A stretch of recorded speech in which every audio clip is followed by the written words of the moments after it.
What did I just read? Just what did I just read? So I don't know if I just read something that has to do with the next coming of Jesus, or is it BSDM? I don't know. I don't know. I'm feeling very like, whoa, I've never read anything like this before. And y'all know I'm a good reader, baby. I'm not new to this. I'm true to this. Okay. Love Belvin, Love Belvin, come to the front, girl, because we gotta talk about this. The girls came for me and said, "Hey, you left Ezra out of your top 10 book bait list. Did I? Did I? Did I? Did I? Did I? Okay. Well, let's talk about it." Mhm. So welcome back to Aquarius After Dark, y'all, where we're gonna talk about the books, baby. That's gonna keep you up all night long, talking about one more page, one more chapter. Yeah, yeah, yeah, yeah, yeah. That is what we're going to be discussing. And this episode's book is the one and only Miss Love Belvin's book, baby. And it is called In Covenant. Mhm. With Ezra. That's what I just read. So I'm gonna be looking at my phone, y'all, because I got my notes on my phone today. Because I can't believe what is happening in this series. Okay. And I'm on book one. So let me just give you an overview of what the story is about before we take a deep dive into it. So let's just start with it started off with, Ezra talking to God and God saying that he's going to, give him a wife. So I'm like, what? You gonna get a wife? Like, what is happening?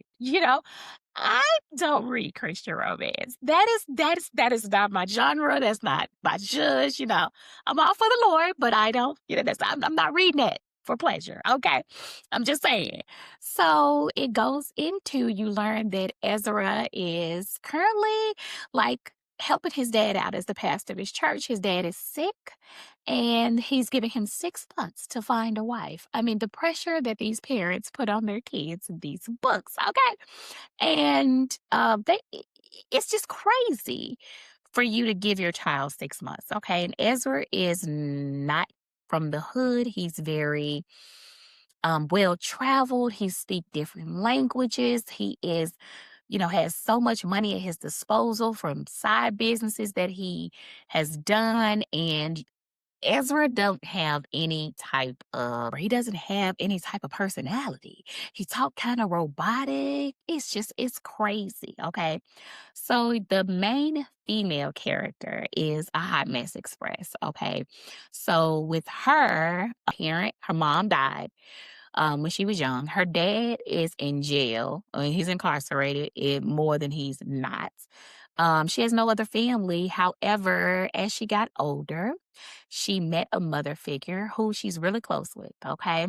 She also just is about to get ready and graduate from college with a degree in social work. She has 3 jobs and she's taking care of not only herself, but this mother figure in her life that is struggling to pay her bills. And, it's just your woe is her. Okay. It really is. So that is where we are, okay? And their paths cross because she don't go to his church, but she is taking over a program that is at his church or bringing a program to his church. And she ends up falling down the stairs, okay? And she get up at the bottom stair and Ezra is standing there and she is just mesmerized. Like Ezra damn near has an aura. He's just that hot, right? She has no idea that he's the pastor at this time. And he didn't like offer a hand to try and help her up.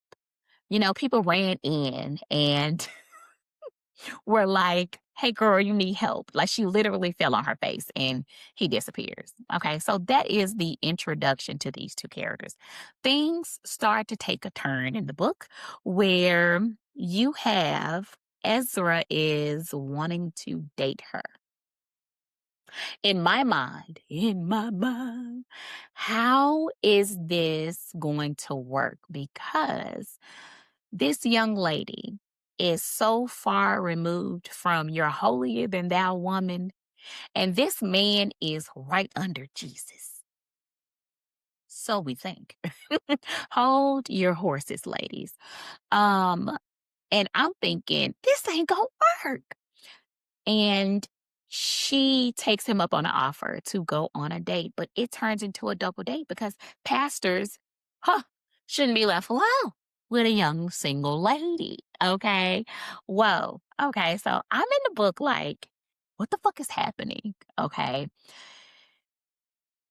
She feels like I do when they go on this date that it is an interview. It is not a date. And she's a very like, everybody's drinking water. The double date is like with a reverend and his fiance, who, by the way, this particular fiance is flirting with the pastor.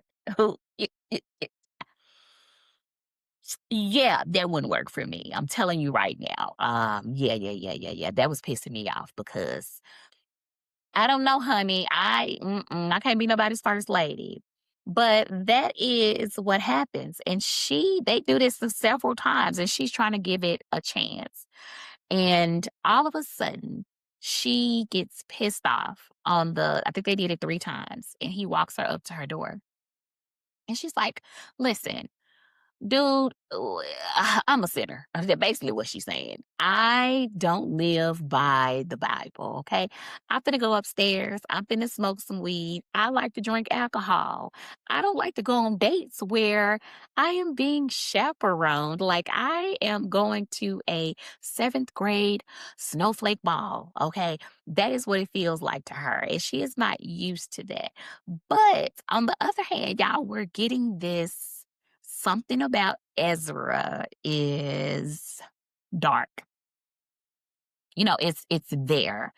Not It's more in an erotica type way, like this type of yearning that he has for her. He speaks as if they are already married. It is weird. Okay. So that was my initial thought process while I'm reading about Ezra. I'm like, God, what are the right words to describe him? Because he lacks a personality. He seems very headstrong, very focused. He is very I'm dominant, and you need to be submissive and watch your language around me. And my thoughts were, sir, your expectations of this worldly woman are so high. It's crazy. Why your expectations are so high? I feel like she feels. Go and find you a woman at church. I'm pretty sure there's plenty of people that is already a part of your community that would make a great wife. Hold that thought. Because we're going to learn why he didn't choose somebody who was already of the faith in the church. Okay. So let's just give you some things I wrote here about Ezra as I was reading. I said, Ezra is weird. Okay. Ezra seems too perfect. He's in lust. He's not in love. Okay. And I learned something about myself by the end of the book. Why not get a woman of the cloth? Yeah. He loves the chase. He is capable of giving her a soft life because her life is so hard. She's doing and holding things down on her own. She doesn't have a sense of family. She has more of a struggle life. Okay. I said there's no emotional attachment to each. And this is why I say that Love Belvin has done an amazing job, y'all, because, woo, child, I am used to reading books where there's an instant love, right? Oh my God, I saw you. You're going to be my wife. I saw you in the gas station. And then they court and then they fall in love. But you're missing that whole piece, right? So as I'm reading, I'm like, this is wild. This is different. Can they handle this?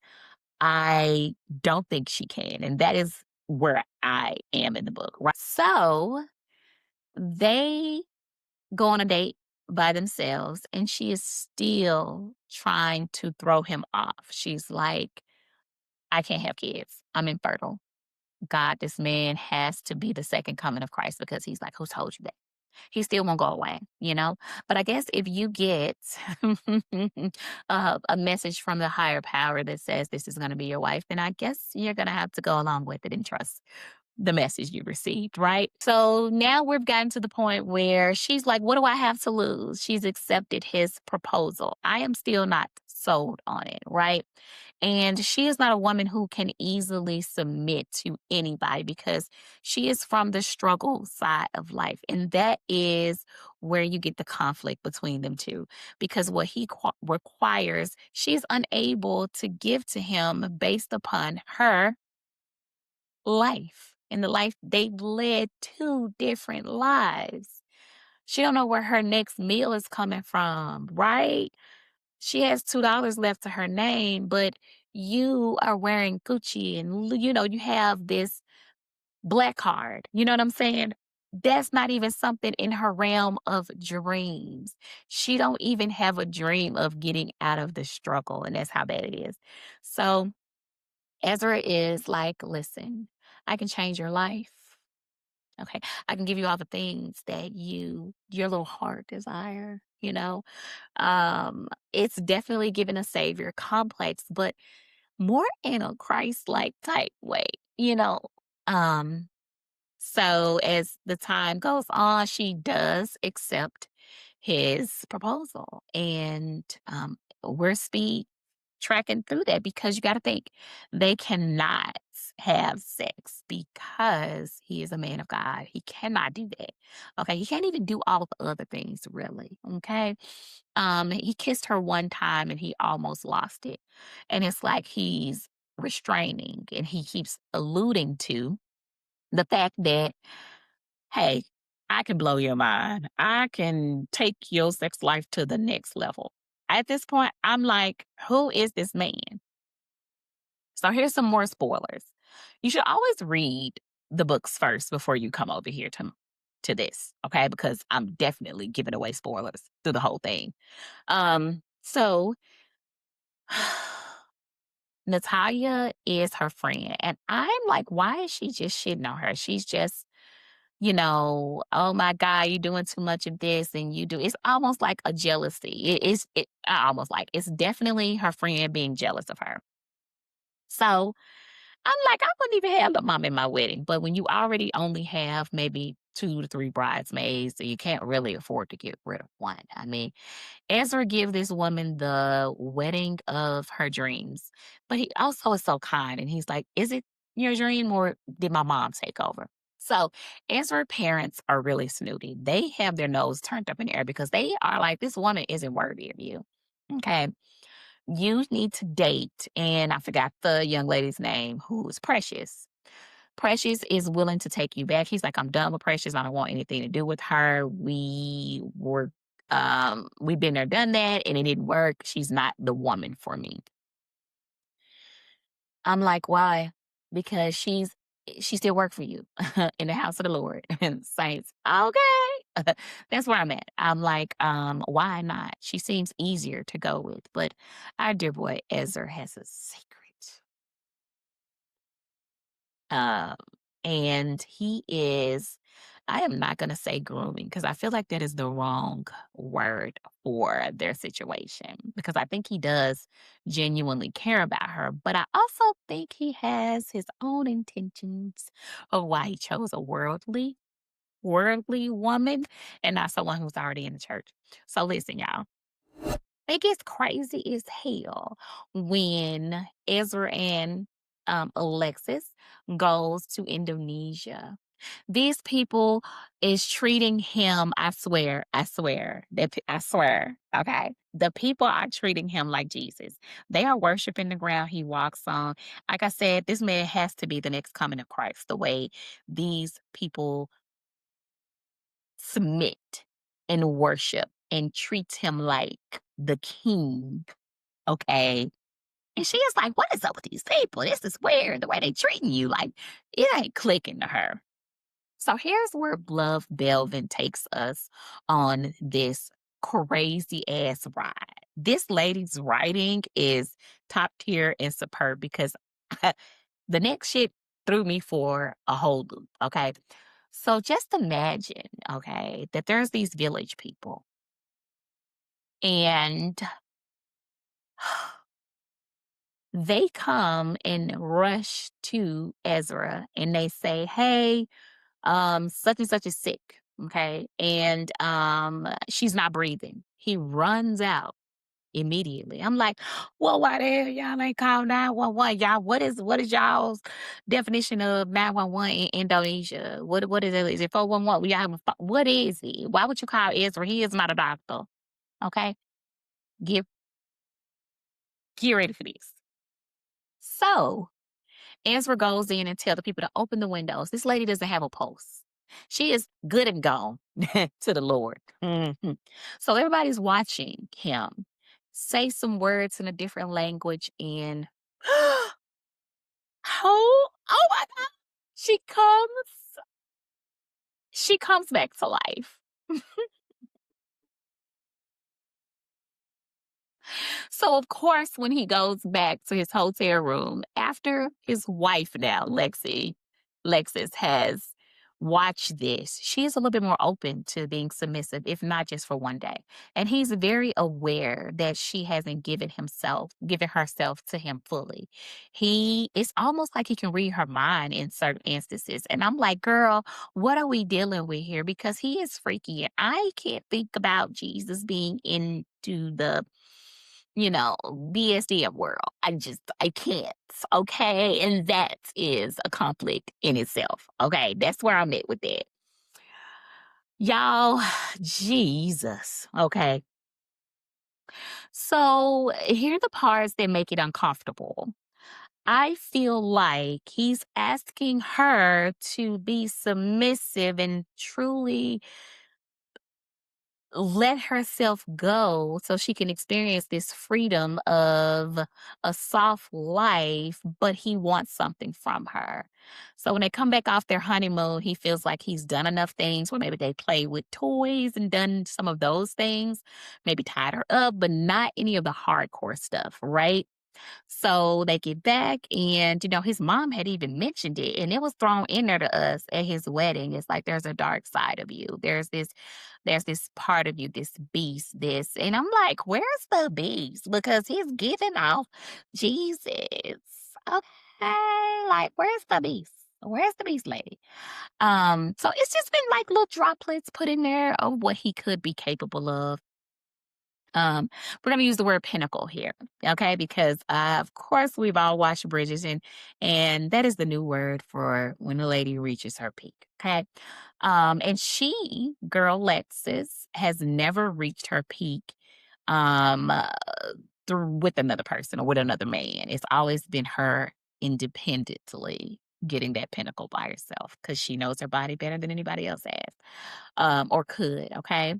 So, according to Ezra, he hadn't had any intercourse prior to for 7 years. I don't believe it. I don't believe it. Okay, I'm gonna tell you, I was way off in the book. My thought process was, oh my God, these people are worshiping him. One of them is wearing a collar and is being controlled. And I'm thinking, y'all into three-way? What are y'all doing? What was he doing over here? My brain went the total opposite way, baby. I wasn't thinking he was finna perform miracles and raise people up from the dead, honey. I was just, no, that is not what I thought what was going to happen, people. Okay. Um, but okay, here we are. I'm like, they're married. That is the missing piece.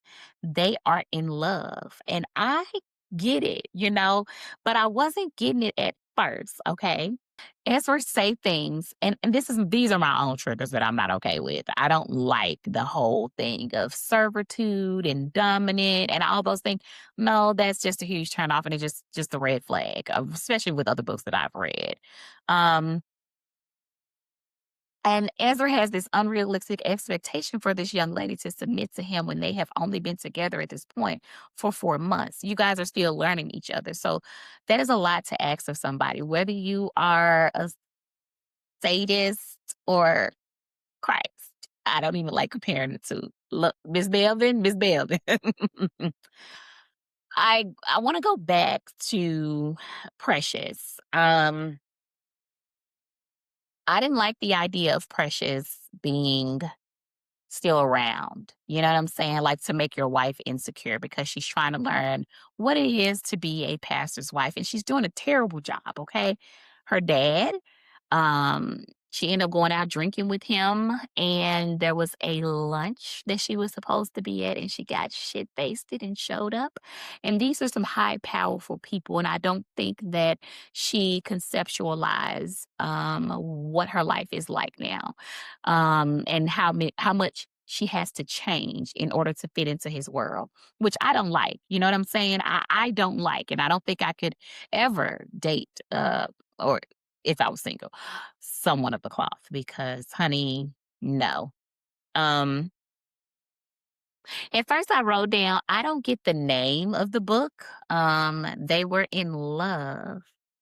They weren't in love, they were in covenant. And that is how I started to put it together. So, um, this is where things take a turn in book one, is when Ezra invites her home, and it's this room that he's got all done up and has all the flogs and, it's his playroom. And she is like, what is happening? What is this? You are sick. You want to punish me. You get off on, causing pain. I can't do this. This is not, you know what I'm saying? Goodness gracious. And it is really revealed that that is why he selected her. A woman that was worldly would be more receptive to his lifestyle than choosing a woman of the cloth.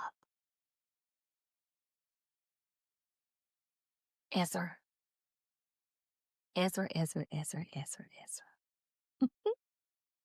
Y'all, when I say I am giving this book 5 stars because I have never witnessed this type of conflict. I just this wow, I wouldn't even think that there was a book out here that had this type of writing mixed together to put someone who dabbles into that lifestyle as also walk the life of Christ, and that is what you get when you get in covenant with Ezra by Miss Love Belvin. I did write something else that was kind of profound to me. And then we're going to close it up because that is what I wanted to talk to y'all about today. Feel like she was bamboozled. I do. I definitely feel like it was those switcheroo. However, you'll be oddly surprised at her response to the playroom. Yeah, girls, I think that is all I have for you. Okay, so listen, I highly recommend this series. I am going to keep going with the series, y'all, and see where this takes us. Okay. Ooh, jeez. I be I really be picking some good books. This was it. So anyway, thank you guys for tuning in to another episode of Aquarius After Dark. I hope that this was intriguing, enlightening, and it gave you a book to go read. Or if you've read it, that you felt the same way I did. If you didn't, leave me a comment below and say how you felt. How did you feel reading book one? What did you think about Ezra? Okay. Could you date a Ezra? Okay. From book one, I can't date an Ezra. Ezra would have dropped me back off to my house. All right, y'all. Bye.